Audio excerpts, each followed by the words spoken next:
2부 순서를 시작하도록 하겠습니다. 2부 발표는 앞서 말씀드린 것처럼 3개의 팀에서 발표를 해주시게 될 거고요. 1부와 동일하게 발표 시간은 팀당 15분으로 부탁드리겠습니다. 첫 번째 발표는 경기대학교 도시교통학과 강성민, 김아름, 전지연팀의 전세사고와 부동산 거래 요인의 상관관계 분석을 주제로 발표를 듣도록 하겠습니다. 박수로 맞이해 주시기 바랍니다.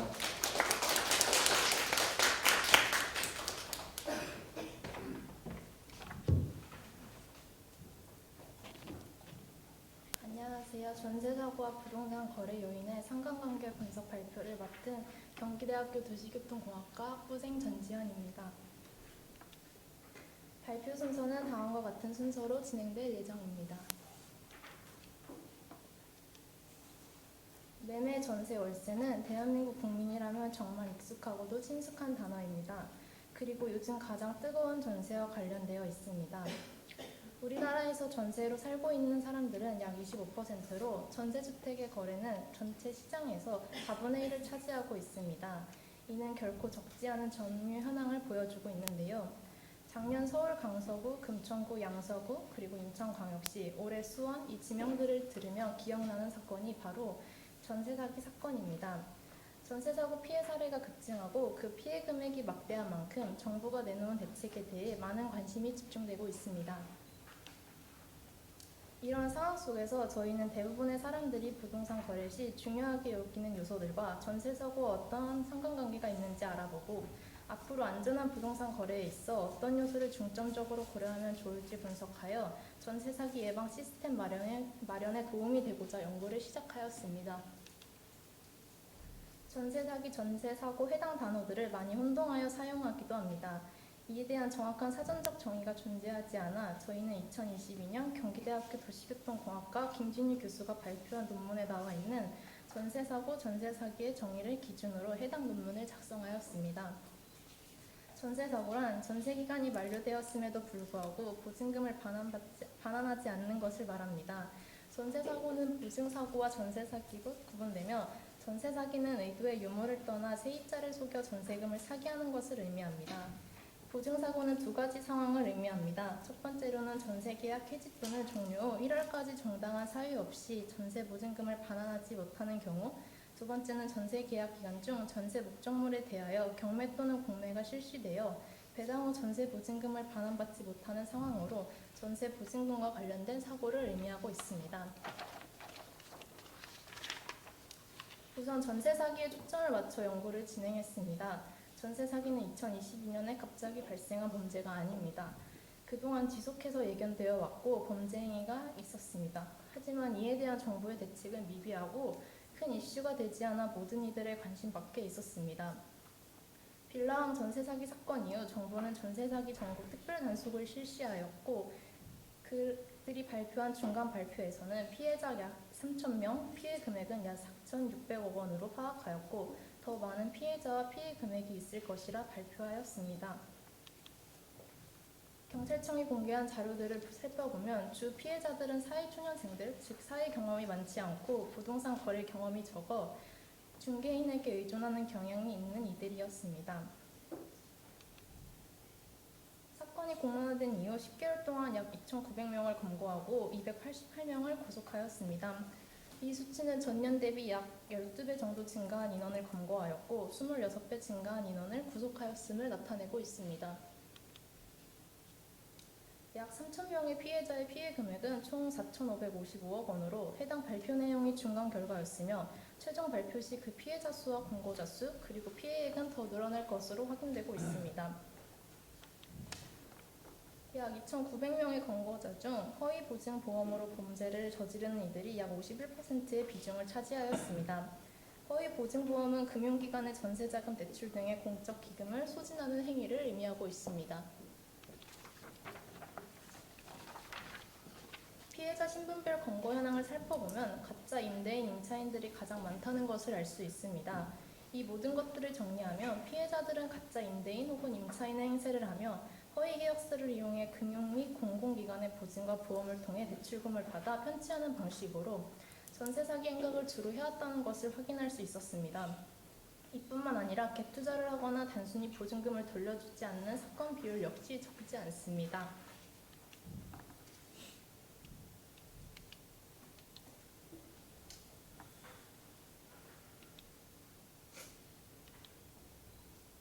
전세 사기는 이전부터 꾸준히 발생해 왔으나 그에 대한 선행 연구를 찾아보면 대부분 전세 사기의 문제를 크게 대두된 2022년과 2023년에 집중적으로 연구를 진행했음을 알 수 있습니다.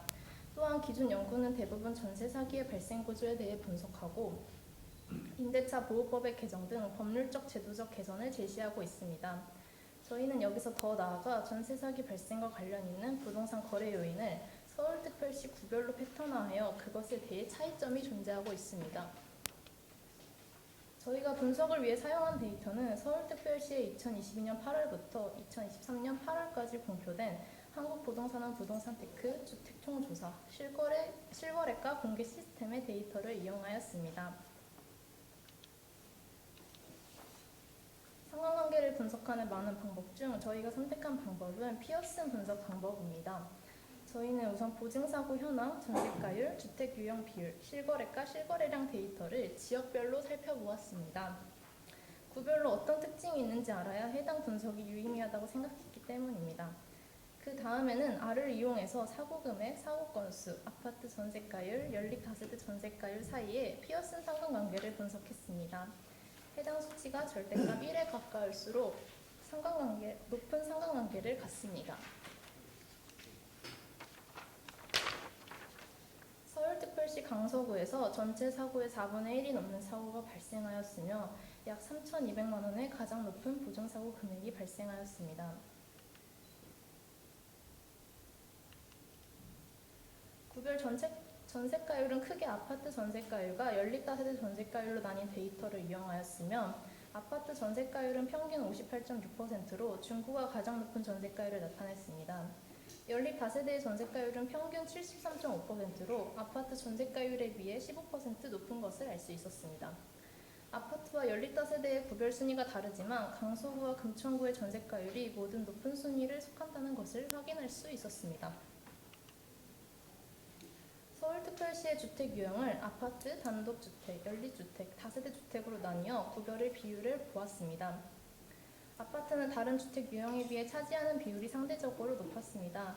이는 당연한 결과이지만 노원구가 아파트 비율이 가장 높고 그 다음은 성동구, 강남구 순으로 결과가 나오고 있습니다. 연립주택은 서울시 내에서도 3.96%로 가장 낮은 비율을 차지하며 그중 종로구, 구로구, 금천구 등이 높은 비율을 나타내고 있습니다. 일반 단독주택은 종로구가 가장 높은 비율을 나타냅니다. 다가구 주택은 구체적인 수치는 차이가 있지만 대부분 단독가구와 비슷한 양상을 보이고 있습니다. 다세대 주택은 아파트 다음으로 높은 비율을 차지하는 주택 유형으로 양천구, 성북구, 동대문구가 높은 순위를 들어가고 있고요. 아파트 구성 비율과 비교해 보았을 때 아파트 구성 비율이 낮은 구의 경우 다세대 주택 구성 비율이 높은 경향을 확인해 볼 수 있습니다.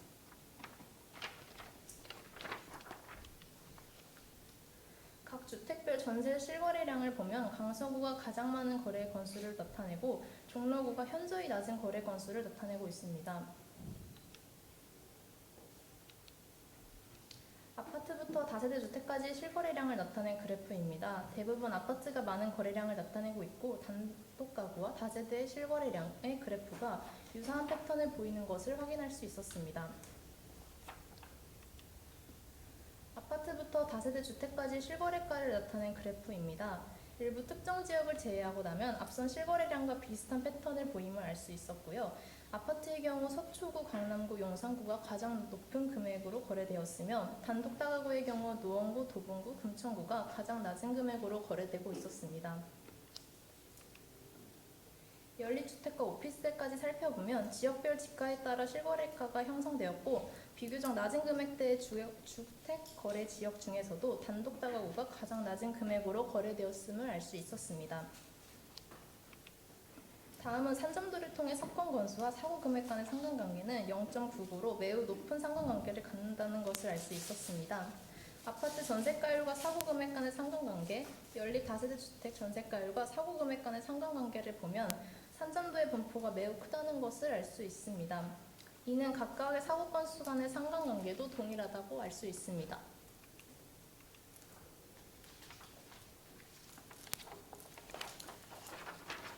피어스 함수를 이용한 상관관계 분석 결과 아파트의 전세가율은 0.283, 연립 다세대는 0.389의 값을 갖습니다.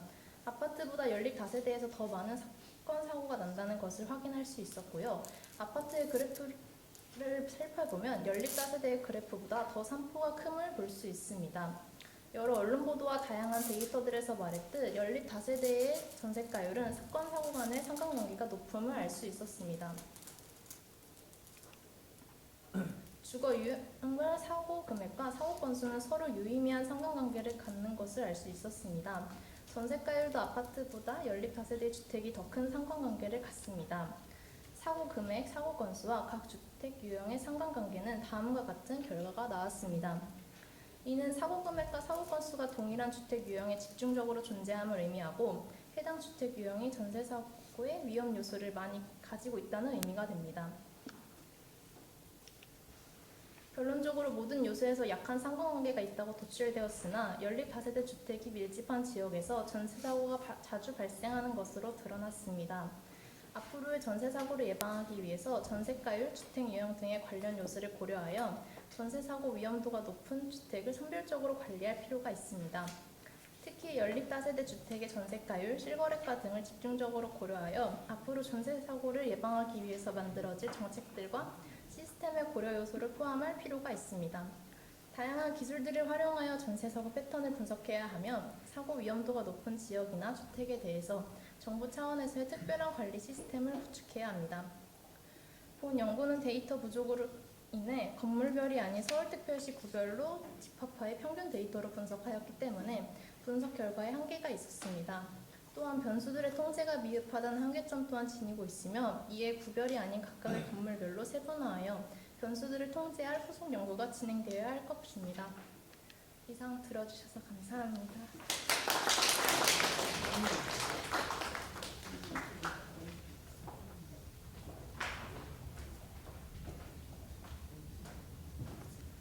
네, 감사합니다. 다음 발표는 RED 자산관리 신동환 대표이사, 허윤경 전무이사, 그리고 딥러닝 유찬영 대표이사님으로 구성된 팀입니다. 주제는 STO를 이용한 노후 저층 주거지 개발 활성화 방안, 자율주택형 오화주택 사업을 위한 블록체인 플랫폼 구축입니다. 박수로 맞아주시기 바랍니다.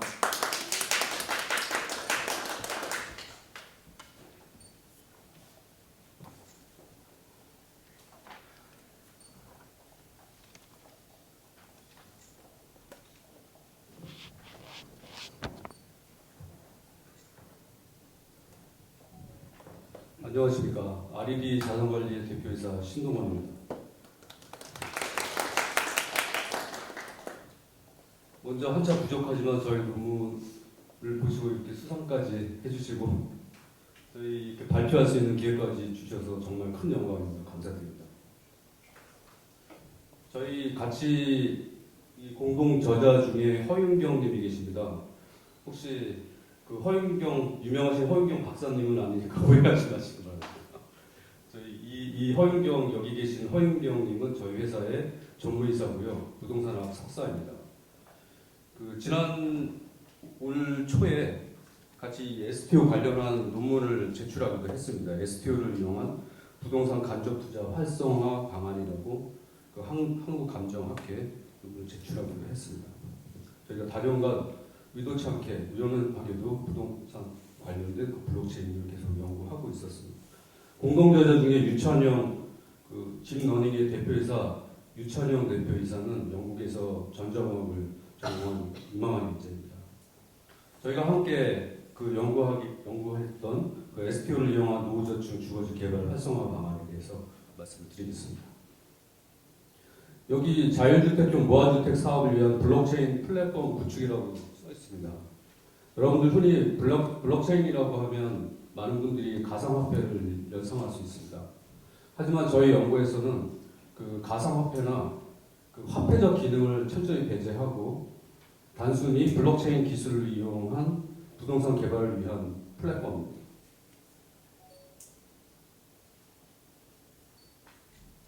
먼저 간략하게 저희 회사 소개와 연구 배경, 부동산 STO 플랫폼 BOB, 연구 결과, 향후 정책 제안 및 추후 연구 과정에 대해서 간략하게 설명을 드리겠습니다. 저희 회사는 주로 그 프로젝트 매니지먼트 일을 많이 하게 됩니다. 여러분들 잘 아시겠지만 꼬마 빌딩이라고 합니다. 꼬마 빌딩 중소형 건물 개발을 위해서 처음에 사업 계획을 세우고 그에 타당하는 그 타당성 분석을 하게 됩니다.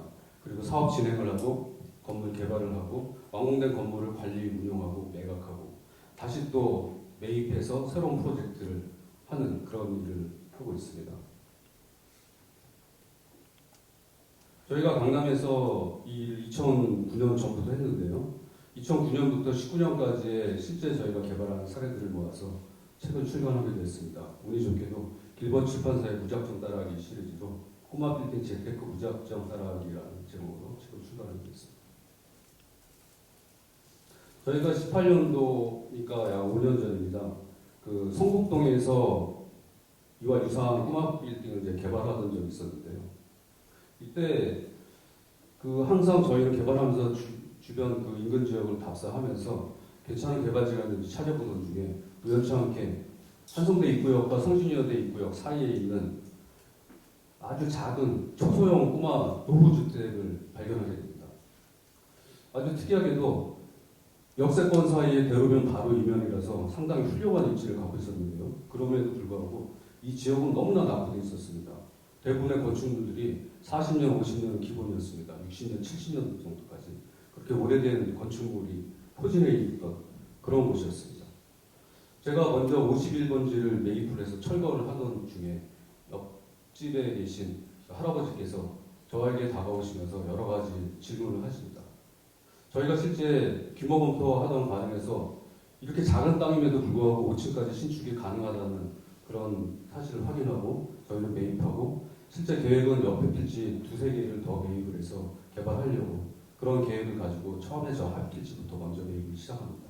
그리고 곧장 철거를 하면서 옆집 할아버지께서 하시는 말씀이 제 얘기를 쭉 듣더니 이런 말씀을 하십니다. 본인 이 동네가 너무 좋은데 본인은 이 동네에서 너무 오래 살았는데 이 집이 너무 낡고 겨울에 춥고 여름에 덥고 비 오면 물도 새고 너무나 힘들다. 그래서 이왕이면 근데 본인은 새 건물을 짓고 싶어도 개발할 수 있는 능력도 안 되고 자금력도 없고 그렇다고 대출을 받아서 이자를 납부할 수 있는 능력도 안 되니 제가 어차피 공사를 하니 저보고 본인 대지 위에 건물을 하나로 지어서 본인한테 집 하나만 주십시오 라고 저에게 요청을 하십니다. 언뜻 들으면 사실 간단한 일입니다. 그렇지만 현실적으로 이게 쉽지 않다는 것을 여러분들 잘 아실 겁니다. 건물을 합쳐서 짓는다는 게 사실 보통 일이 아닙니다. 근데 우연찮게도 그 옆집에 계신 할머니도 같은 니즈를 갖고 계셨고 그 옆에 옆집께서도 비슷한 니즈였습니다. 그러는 차에 저는 철거를 하고 그러면 그런 니즈를 갖고 계신 분들이 모여서 여기 빨간 테두리 안에 약 8피치 정도 되는 이 부지를 공동개발하면 어떨까라는 생각을 하게 됩니다. 그래서 그런 방법이 뭐가 있는지 찾아보니 빈집 및 소규모 주택 정비에 관한 특례법이 있습니다. 그래서 지자체와 협의를 통해서 그 사업이 가능한지 검토에 들어갑니다. 그러면서 지역 주민들과 여러 논의도 하게 되고 미팅도 하게 되고 그런 과정 속에서 결론적으로 말씀드리면 사실상 그 사업을 하지 못했습니다. 결국은 주민들께서도 서로 이런 거를 원하지만 실제로 진행을 하게 되면 생각이 달라지고 이해관계가 달라지기 때문에 사실상 사업이 어렵습니다. 이렇게 작은 8필지의 사업도 생각보다 쉽지가 않았습니다. 바로 왼쪽에 보시면 여기 노후된, 납부된 지역의 건물들이고 저희가 2필지만 철거를 했습니다. 아까 보신 그런 과정들이 저희가 이 연구를 하게 된 배경의 기초가 됩니다. 그래서 저희가 자료를 조사하다 보니 2022년도에 발표된 자료에 의하면 서울 30년 이상 경과된 건축물이 전체 51.1%, 30년 이상 경과된 주거시설이 50.6% 상당합니다. 그 중에서 반지하가 차지하고 서울시 전체에서 반지하 지하가 차지하고 있는 비중이 5%에 육박합니다. 그래서 이 연구를 위해서 자료를 수집하다 보니 저희는 이 사실을 발견하게 됩니다. 실제 이러한 소규모 자율주택 정비 사업이 이런 개발이 어려웠던 그런 장애 요소들이 이미 연구 사례로 나와 있었습니다. 토지 소유자들의 소유권 보장 문제가 쉽지 않고요.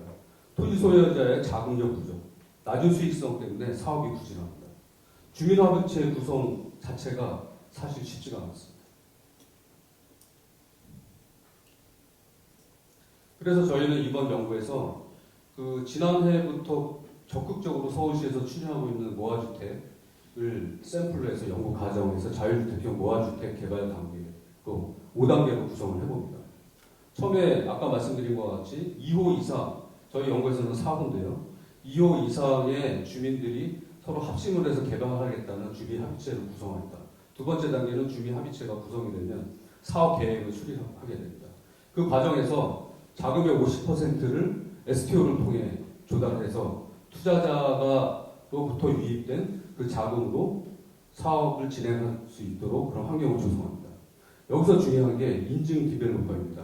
Verified Developer라고 저희가 같이 인증 디벨로퍼라는 용어를 만들거든요.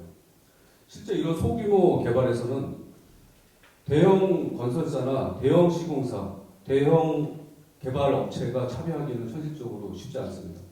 이런 작은 소규모 주택 개발을 위한 뭔가 정부나 공공기관에서 그 개발의 역량을 갖춘 디벨로퍼에게 인증을 해줘서 그 인증을 받은 디벨로퍼가 이런 개발 사업에 참여해서 처음부터 끝까지 개발을 잘 수행할 수 있도록 그런 제도와 시스템이 저는 필요하다고 봅니다. 그런 과정들이 잘 진행이 되게 되면 STO를 발행해서 조달된 자금으로 사업 시행을 하게 됩니다. 공사에 착공이 들어가고 순조롭게 공사가 완료가 되면 준공을 하게 되고요. 준공을 이후에 결국 분양하고 정산하고 사업 청산해서 프로젝트를 종료하게 됩니다. 블록체인에 저희는 이 프로세스 개발 단계를 블록체인을 여기서 하는 겁니다. 블록체인의 기본 프로토콜입니다. 처음에 분산 원장, 트랜잭션, 스마트 계약, 합의 알고리즘, 암호화, 토큰 이렇게 6가지의 프로토콜이 있습니다. 오른쪽에 작은 도면을 보시면 저희가 2018년도에 사실 그때도 이런 고민이 있었습니다. 비슷한 고민이었는데요. 그때는 저희가 부동산을 개발하면서 보다 더 합리적이고 투명하고 공정하고 안정적으로 개발할 수 있는 시스템이 뭐가 있을까를 고민하다가 여기에 우리가 그동안 해왔던 블록체인의 개발 사업에 블록체인을 접목해서 한번 연구를 해보자는 취지로 저희가 연구를 하다가 특허를 출원하게 됩니다. 그 제목은 프로텍트 블록체인을 이용한 스마트 거래 시스템 및 운영 방법입니다. 가운데 보시면 100이라고 써있는 중앙 단말 서버가 있습니다. 옆에 200, 300, 400은 시행사, 시공사, 투자자의 단말기입니다. 중앙에서 결국은 투자자와 스마트 컨트랙에 의해서 트랜잭션이 일어나게 되고 각각 일어난 트랜잭션 데이터를 각각 단말기에서 블록으로 저장하게 됩니다. 실제 이런 프로세스를 위해서 여러 업체들이 참여하게 됩니다. 참여하는 업체들 오른쪽에 그림을 보시면 각각 노드들로 연결이 되면서 계속 이런 트랜잭션이 일어나면서 정보를 분산 저장하게 됩니다. 바로 이게 블록체인의 분산 원장 기술의 핵심입니다. 여기 보시면 전형적인 프라이빗 블록체인의 한 형태입니다. 사실 이때만 해도 이러한 STO 관련 이런 국내에 STO 관련해서 법이나 제도에서 이런 걸 현실화하기에는 쉽지가 않았습니다. 그래서 저희는 그 이후로 점점점 기술 발전이 일어납니다. 이런 프라이빗 블록체인에 갖는 한계가 있습니다. 그래서 그 다음 생겨난 것이 컨소시엄 블록체인입니다. 얘도 프라이빗 블록체인의 한 형태입니다. 여기 좌측에 보시면 각각 블록에 노드들이 매달려 있고 서로 스마트 계약에 의해서 트랜잭션이 일어납니다. 이 노드들이 서로 유기적으로 네트워크를 형성을 해서 서로 계속 정보를 교환하고 저장된 정보를 저장하게 됩니다. 이런 컨소시엄 계속 이런 블록들이 더 늘어날 수 있습니다. 자꾸 늘어나다 보면 결국은 네트워크의 트랜잭션이 많이 부하가 걸리겠죠. 그러면서 네트워크 운영이 복잡해집니다.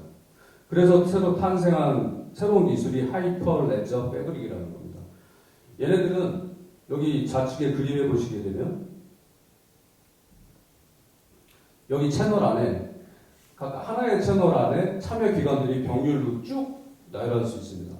그러면 여러 개의 병렬들이 N개로 확장을 할 수 있죠. 확장성을 가지는 장점이 있습니다. 단지 단점은 확장을 너무 많이 하게 되면 트랜잭션의 오류나 충돌이 일어나게 됩니다. 그래서 가운데 보시면 오더링 서비스라는 데가 걔네들 충돌을 방지해주고 오류를 최소화하기 위해서 지원을 해줍니다. 얘가 다양한 합의 알고리즘에서도 지원을 해주는 역할을 하게 됩니다.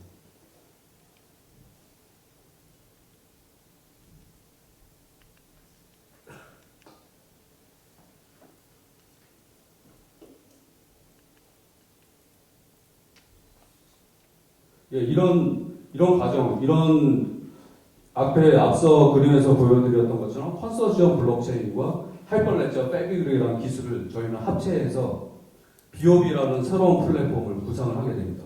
이번 연구에서 STO 활용을 위한 소규모 주택 개발 플랫폼 비오비입니다. 저희가 만든 이름이고요. 가치입니다. 아까 말씀드린 것처럼 소규모 주택 개발의 단계는 동일합니다. 1번부터 5번까지. 거기서 토지 소유자 주민 합의체입니다. 아까 말씀드린 인증 디벨로퍼라는 참여자가 생기면서 신탁사 시행사 역할을 하게 됩니다. 결국 주민 합의체와 인증 디벨로퍼와의 서로 협력을 해서 개발을 진행하게 됩니다. 근데 여기서 중요한 건 공공기관이 반드시 참여해야 됩니다. 왜냐하면 개발의 공공성을 높이기 위해서 개발의 처음부터 끝까지 모니터링을 하게 되고 중간에 반드시 인허가 과정이 발생하기 때문에 그런 역할을 수행하게 됩니다. 이렇게 한 채널에 이 세 참여자가 같이 스마트 컨트랙에 의한 트랜잭션이 발생을 하면서 각각 여기서 발생되는 모든 정보들을 투명하고 공정하게 서로 교환하면서 저장하고 이 참여자들은 누구나 다 볼 수 있습니다. 여기에 이런 과정을 통해서 부동산을 기초 자산으로 하는 그런 STO를 발행하게 됩니다. 가상화폐와 전혀 다릅니다. STO를 발행하게 되면 투자자는 발행된 STO에 참여하게 되고 투자자 또한 이 채널 안으로 편입이 됩니다. 이러한 과정을 통해서 실제로 건물 개발을 하려면 금융기관, 시공사, 설계, 감리, 세무회계, 법무법인의 역할이 각각 모두로 참여하게 됩니다. 똑같은 방식으로 서로 업무를 수행하게 되고 나중에 공사가 완료가 되면 분양 정산하고 프로젝트 종료합니다.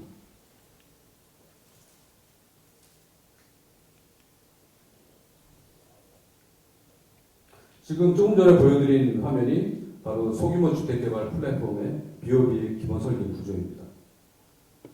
실제 여기 아까 보신 화면처럼 컨소시엄으로 구성이 되고 피어 모드들이 각각 자기 역할을 하면서 서로 정보 교환을 열심히 하게 됩니다.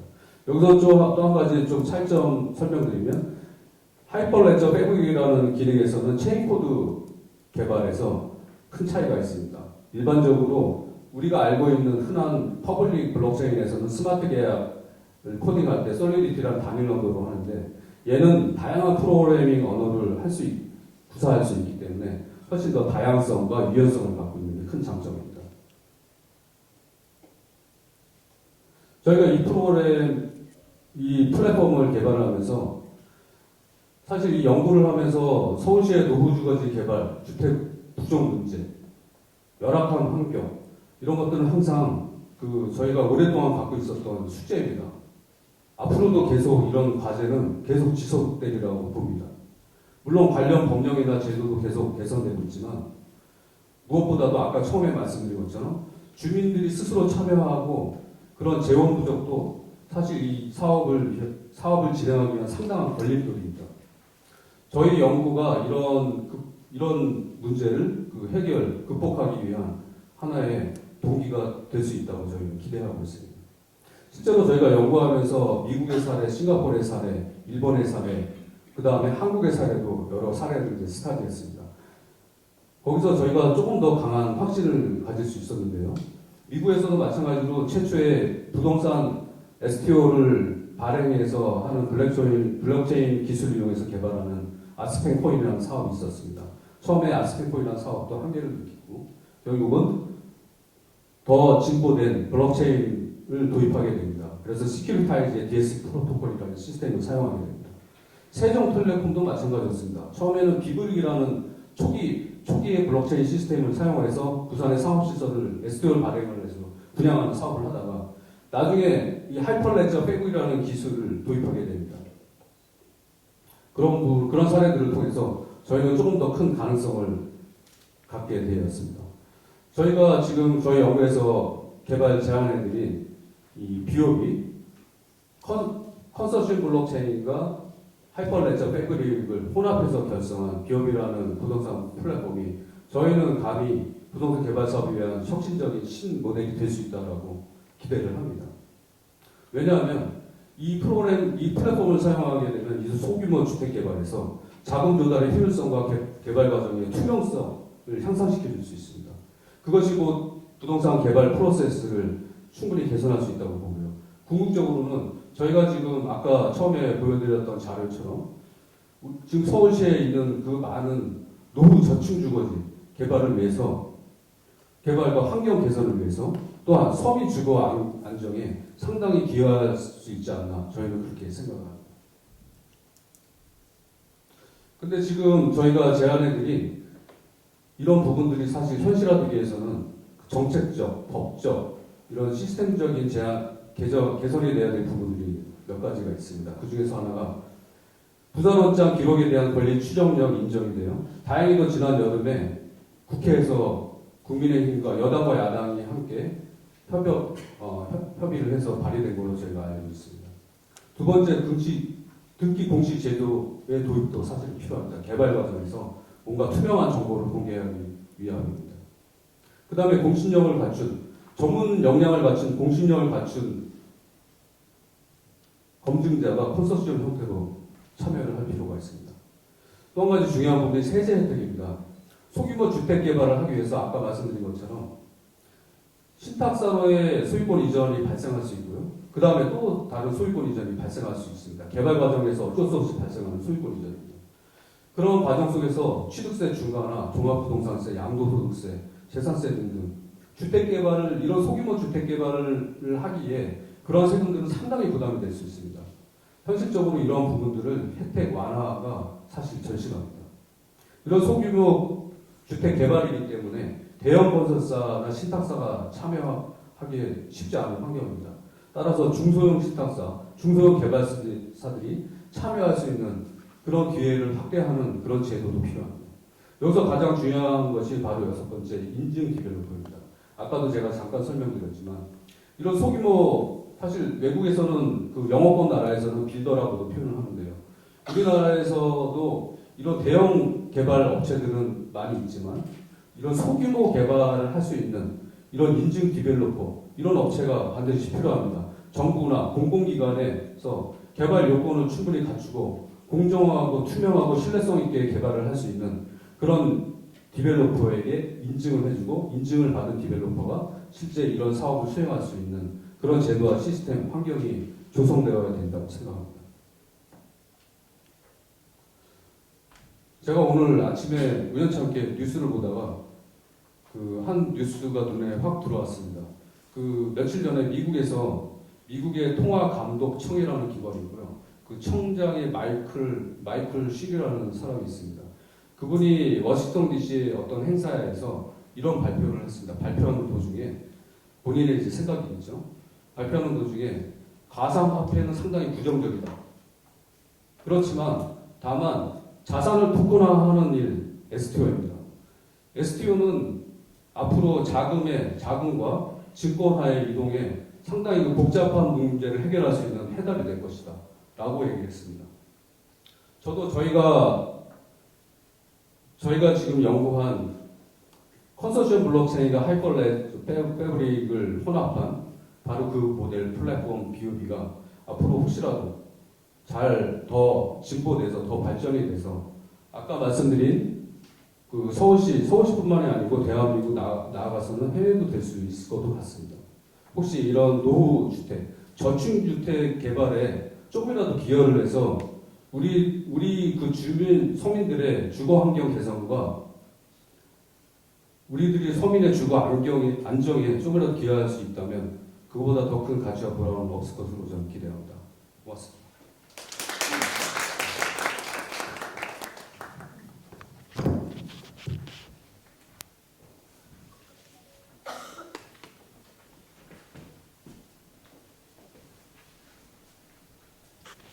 네, 발표 감사합니다. 이제 마지막 발표입니다. 강원대학교 부동산학과 하석현, 김남혁 박사과정과 김승희 교수님의 발표고요. 주제는 텍스트 마이닝을 활용한 전세 보증금 미반환 이슈와 의미 네트워크 분석입니다. 박수 부탁드리겠습니다.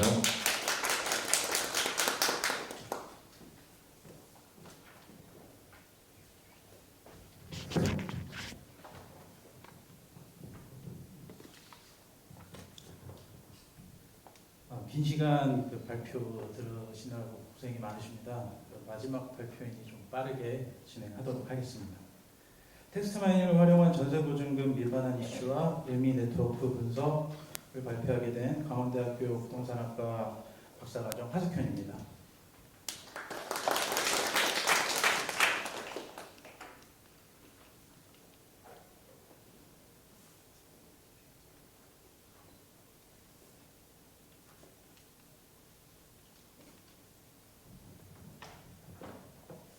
네, 발표 순서는 서론, 그다음에 이론 및 선행 연구 고찰, 연구 분석 틀, 분석 결과, 결론 및 시사점 순으로 발표가 되겠습니다.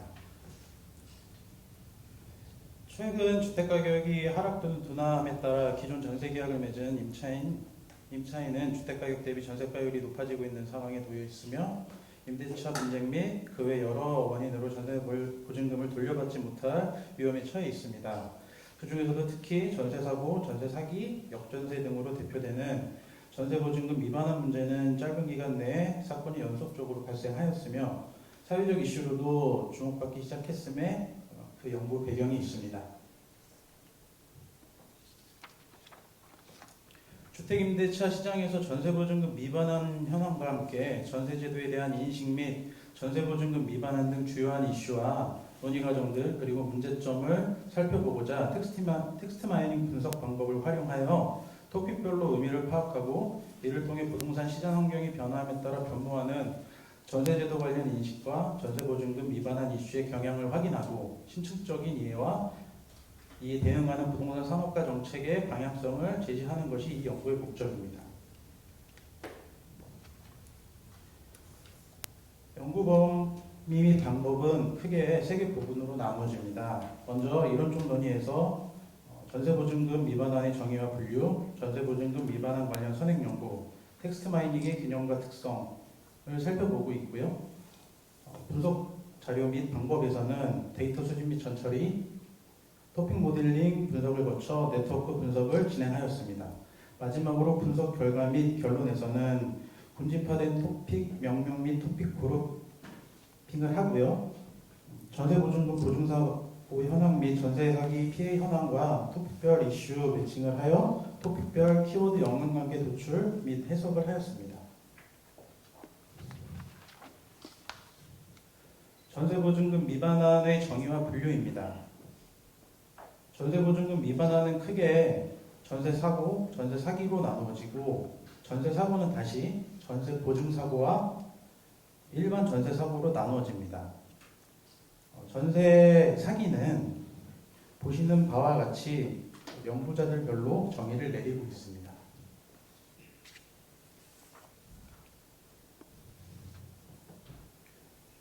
선행연구에서는 전세보증금 미반환 관련 대표적인 연구라 할 수 있는 4가지 선행연구들을 고찰하였는데요. 보시는 바와 같이 최근 여러 연구자들에 의해서 다양한 시각으로 연구되었습니다.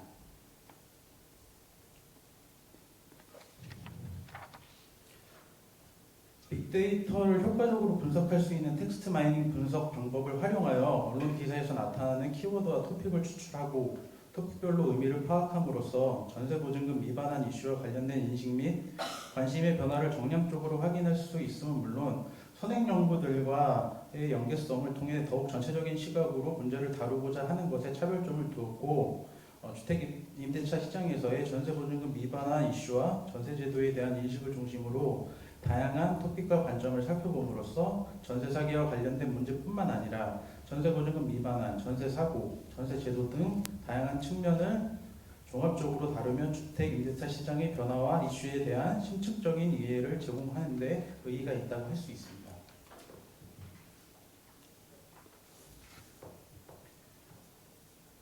분석 방법은 텍스트 마이닝 중 토픽 모델링 분석 방법을 선택하였고, 토픽 모델링 분석 방법에서 LDA 토픽 모델링 방법을 활용을 하였습니다.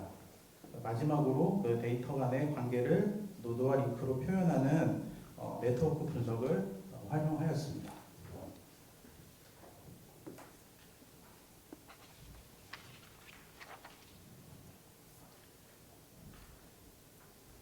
2010년부터 2022년 7월까지 비카인즈에서 전세 보증금, 전세 사기, 전세 사고, 보증금 미반환으로 추출된 데이터 현황입니다. 이 표를 보시면은 2022년부터 기사 수가 대폭 증가했음을 볼 수 있습니다. 분석 과정에서는 파이썬을 활용을 하였고, 파이썬을 통해서 텍스트 전처리, 자연어 처리, 토크나 특정 토픽 및 키워드 도출, 데이터 시각화 순서로 분석하였습니다.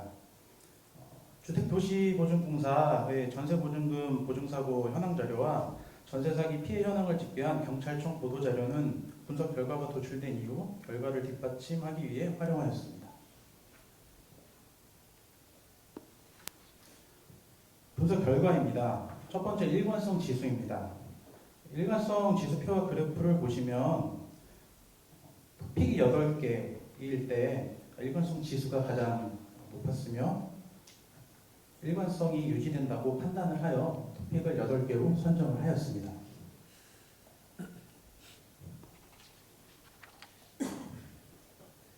다음 보시는 것은 LDA 토픽 모델링으로 분석된 토픽 전체 IDM 시각화 분석 결과입니다.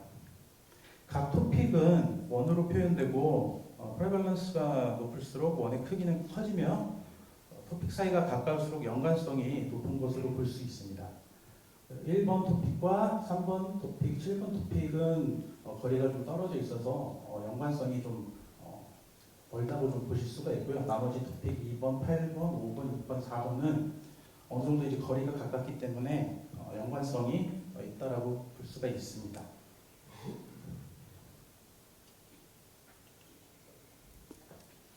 다음 분석 결과는 토픽별 분석입니다. 대표적으로 토픽이 8개이기 때문에 8개를 다 가져오진 않았고 대표적인 토픽 1번 결과만 이 발표에서는 보여드리도록 하겠습니다.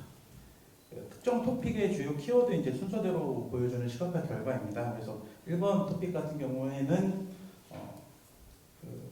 키워드를 보시게 되면 키워드 순서대로 전세, 대출 순으로 이렇게 좀 빨간색으로 표시되어 있는 게 해당 토픽의 주요 키워드라고 보시면 됩니다.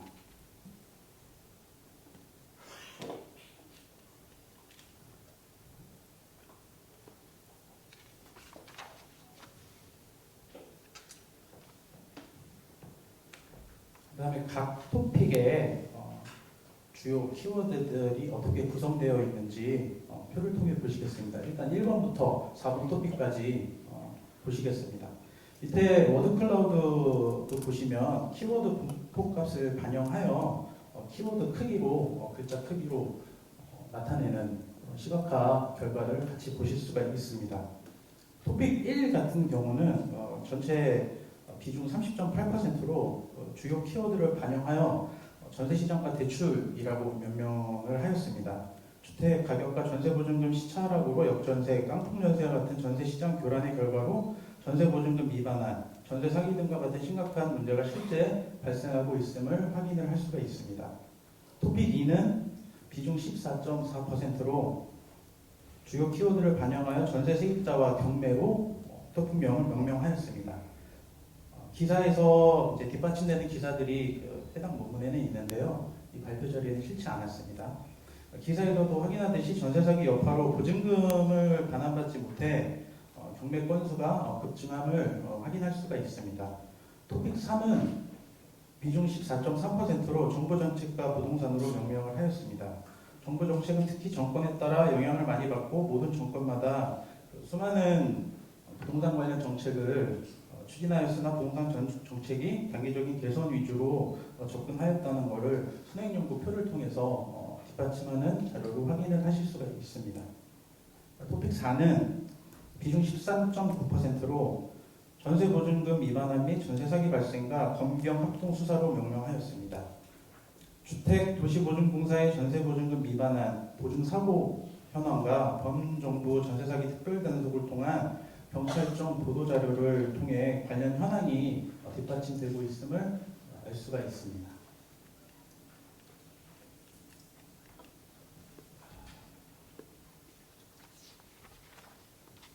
다음은 토픽 5번부터 8번까지의 결과표입니다. 토픽 5는 비중 12.8%로 8.6%를 차지한 토픽 6과 함께 앞선 토픽 4와 같은 전세보증금 위반한 및 전세사기 발생과 검경 합동수사로 같이 명명을 하였습니다. 이 역시도 주택 도시보증공사의 전세보증금 위반한 현황과 범정부 전세사기 특별단속을 통한 경찰청 보도자료를 통해서 관련 현황이 뒷받침되고 있음을 알 수 있습니다. 토픽 7은 비중 2.8%로 결혼비용으로의 전세보증금 갈등으로 명명을 하였습니다.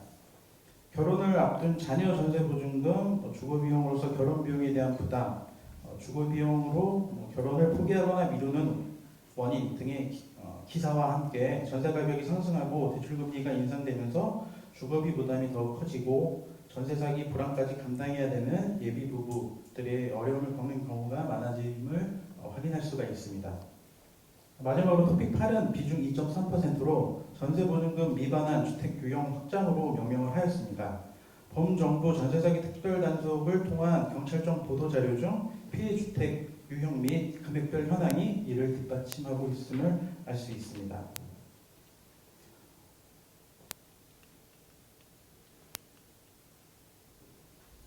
마지막 밑에 표를 보시게 되면 8개의 토픽은 6개, 대표 6개의 토픽명으로 명명이 되어짐을 볼 수가 있고요. 다시 4개로 그룹핑이 되고 있습니다. 그래서 1번 그룹 이름은 이제 전세와 대출, 그다음에 2번 그룹 이름은 전세보증금 위반한 이슈, 3번 그룹은 부동산 정책, 4번 그룹은 결혼비용과 전세보증금으로 명명을 하였습니다.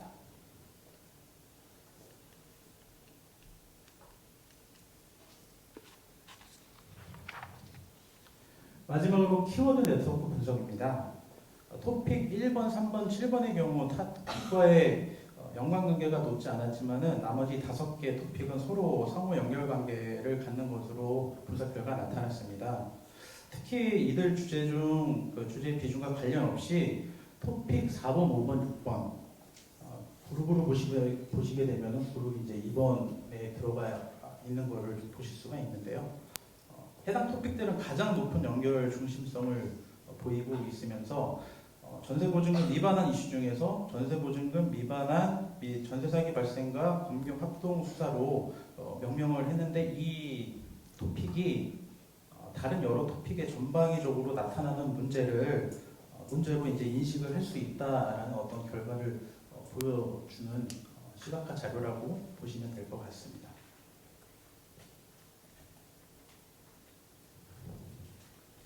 결론입니다. 결론은 크게 3가지로 정리하였습니다.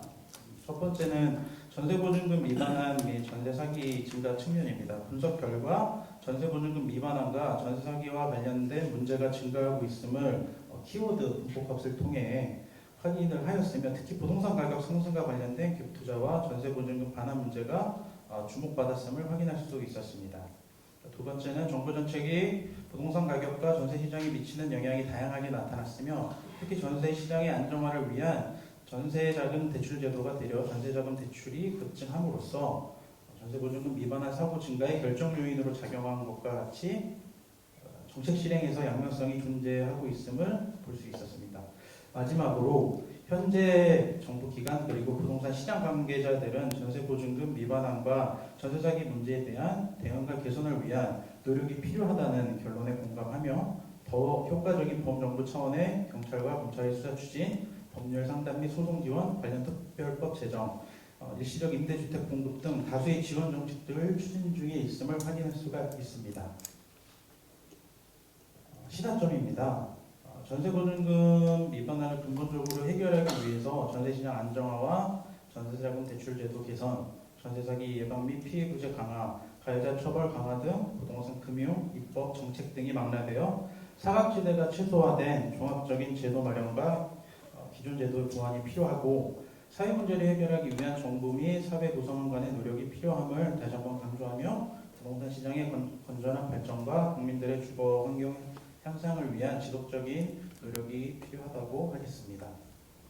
마지막으로 끝으로 이 연구는 그 언론에 보도된 기사를 바탕으로 분석이 되다 보니까 데이터 수집 혹은 이제 전처리 과정에서 분석 결과가 달라질 수가 있습니다. 그리고 이제 토픽 모델의 특성상 의미와 경향을 살펴보는 것에 그치기 때문에 전세보증금 미반환이라는 어떤 피해 실태 및 그 다음에 유형을 정리하는데 한계가 있다라고 좀 말씀드릴 수가 있습니다. 그래서 이 부분이 보완된 후속 연구가 좀 필요하다고 할 수 있겠습니다. 이상입니다. 감사합니다.